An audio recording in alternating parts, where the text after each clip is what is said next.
Here's how you can change the Apple ID birthday on the iPhone. Let me show you how it works. If you're new here and first time on Foxtecc, subscribe so you never miss anything. So, of course, it's pretty simple. You have to open up the settings app of your phone, and at the top of the list, you have your profile. You know, your Apple ID, your Apple account, it's like all in this place. So you can get inside and then proceed to the personal information.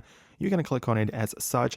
It might take a while to load up because it has to like access the information which you have on your iCloud. So you have to click on it as such, but inside it there, you'll have the ability to manage your personal information. So of course you can change the name or profile picture, but there you also have the birthday. So you can tap on it like this and literally select it for any date that you want, right? So this is going to be used for your Apple account, and it's pretty useful, I guess, right? So that's one thing that you need to know. But outside of that, you of course have the Contacts app where you can set up the birthday for other people as well. So that's something which you might be interested in too.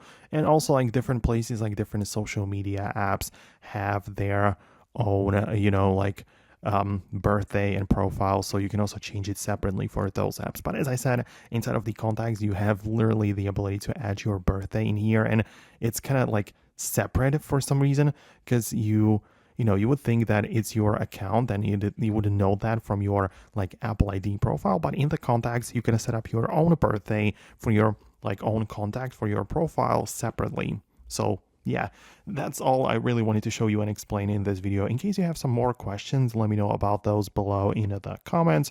For now, that's it. Thanks a lot, and I'll talk to you later.